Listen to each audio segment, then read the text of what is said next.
Welcome to Breaking Wire. Please subscribe to the channel and press the bell icon for more updates. Why are there not more people talking about the economic divide between America and Canada? Tonight, we explore a tale of two neighbors, America and Canada, on sharply different economic paths. In the US, headlines are filled with layoffs, sparking anxiety and uncertainty for millions of workers. Major companies are cutting jobs, leaving families on edge about their future. Meanwhile, Canada's economy is quietly thriving, with low unemployment and far fewer mass layoffs. This isn't just luck. It's the result of different choices and policies. For Americans, job loss feels like a looming threat. For Canadians, there's a stronger sense of security. We'll dig into what Canada is doing differently and what lessons the US might learn. By comparing these two stories, we can uncover what truly builds a resilient job market. The US job market has been rocked by a relentless wave of layoffs, especially in tech, finance, and manufacturing. The scale and speed of these job cuts have left many Americans reeling, unsure of what the future holds. Companies like Google, Amazon, and Microsoft have cut thousands of jobs, sending shockwaves through entire communities. These aren't just numbers on a spreadsheet. Each layoff represents a life upended, a career interrupted, and a family thrown into uncertainty. When a major employer downsizes, it's not just workers who suffer. Local businesses and neighborhoods feel the pain too. The ripple effect can be devastating, as fewer paychecks mean less spending at local shops, restaurants, and service providers. The cycle of layoffs can hollow out towns, stall real estate, and erode community spirit. Once thriving neighborhoods can quickly become shadows of their former selves, with empty homes and shuttered businesses. Take Mark, a software engineer from Austin, Texas. After 15 years at his company, he was let go by email. Health insurance gone, mortgage looming, kids in school. The sudden loss left him scrambling to figure out how to support his family and keep their lives on track. Mark's story is echoed across the country, highlighting the precariousness of American employment. For many, the search for a new job is long and uncertain, with competition fiercer than ever. The fear of layoffs dampens consumer confidence and slows economic growth. People cut back on spending, worried about what tomorrow might bring, and businesses feel the pinch. Workers become more cautious, less likely to take risks or demand better conditions. The anxiety seeps into every aspect of daily life, from the workplace to the home. This climate of anxiety stifles innovation and weakens the economy. When people are afraid to fail, creativity and progress suffer, and entire industries can stagnate. The American layoff shock isn't just about numbers. It's a systemic issue exposing deep vulnerabilities. It reveals how interconnected our livelihoods are and how fragile the safety net can be. Many wonder, where will the next blow fall, and will they be ready? The uncertainty lingers, making it hard for families to plan for the future or feel secure in the present. The impact is personal, profound, and widespread. It touches every generation, from young professionals just starting out to older workers nearing retirement.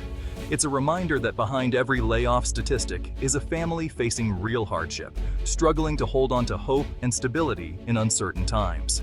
North of the border, Canada's job market tells a different story. A story that stands in sharp contrast to the uncertainty seen elsewhere. It's a story defined by stability and a deep sense of confidence among both employers and employees. Unemployment remains low, and mass layoffs are rare, making job security a reality for many Canadians. Canada's economy is more diversified and less prone to wild swings, with steady growth across sectors like tech, healthcare, and resources, providing a strong foundation for the future. Canadian companies tend to hire cautiously and invest in retaining employees, even during slowdowns, prioritizing long-term relationships over short-term gains. Take Sarah, a project manager in Toronto, who's seen firsthand how this approach benefits workers. Instead of layoffs, her company offered cross-training and skill upgrades, helping employees adapt and grow. This approach builds loyalty, strengthens teams, and reduces costly turnover, creating a positive workplace culture. Canadians feel secure enough to make long-term plans, like buying homes or starting families, fueling a cycle of confidence and growth. The national mood is steadier, with fewer headlines about job loss and more stories of opportunity. Canada's quiet success shows that economic dynamism and worker security can go hand in hand, benefiting everyone. It's a powerful contrast to the turbulence south of the border and a model for others to consider. What's behind Canada's resilience? A robust social safety net and proactive policies. Employment insurance in Canada offers more generous, longer-lasting support than most U.S. state benefits. Canadian labor laws require advance notice or compensation for layoffs, unlike America's at-will employment. Companies are encouraged to retrain or reduce hours before cutting jobs. The government invests heavily in worker training, helping people adapt before layoffs happen. These policies share the risks of downturns, supporting both workers and businesses. Canada's approach proves that strong safety nets can drive economic stability and growth. Let's return to Mark in Austin, Texas, where the city's skyline stands in stark contrast to the uncertainty he now faces. After his sudden layoff, Mark found himself in a job market flooded with applicants, struggling to stand out.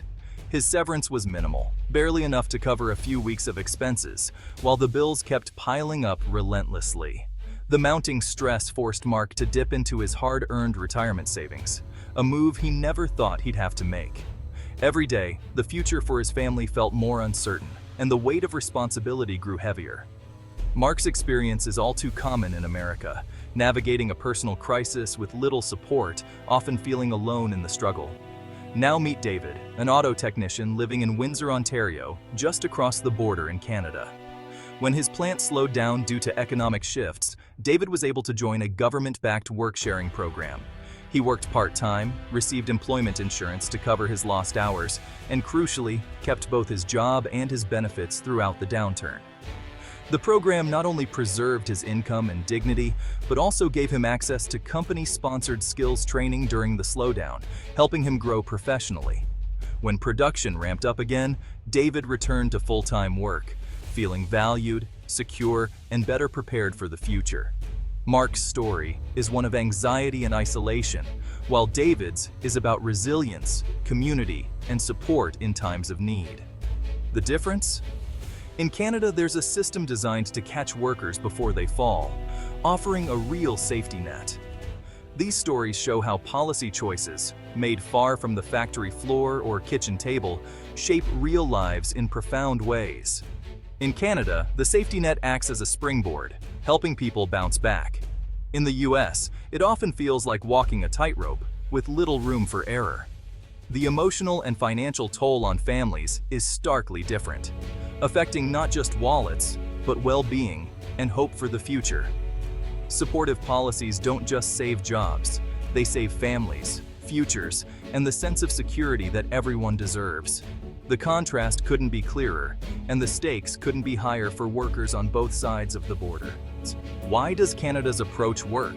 It invests in keeping people connected to their jobs. Programs like work sharing help businesses weather storms without losing skilled workers. This strategy values employees as assets, not costs to be cut. The result is a social contract built on mutual loyalty and long-term thinking. In the US, at-will employment creates a more transactional, unstable relationship. Adopting elements like stronger notice requirements or work sharing could help the US build a more resilient labor market. States can lead by experimenting with robust unemployment systems and retraining partnerships. Canada's model shows that social support and economic dynamism can reinforce each other. A secure workforce is more productive, innovative, and confident. The lesson: an economy built on worker security is built to last. The US and Canada are writing two very different economic stories. America's layoff shock has created instability. Canada's policies have fostered security and shared responsibility. The difference comes down to choices, prioritizing worker security alongside business needs. The US can take incremental steps, modernize unemployment insurance, expand work sharing, and invest in skills training. These proven ideas could make the economy more resilient and families more secure. Canada's quiet success offers hope that prosperity and stability can coexist. By learning from our neighbor, we can bridge the divide and build a future where layoffs are the exception, not the rule. Sometimes, the path forward is just a little farther north.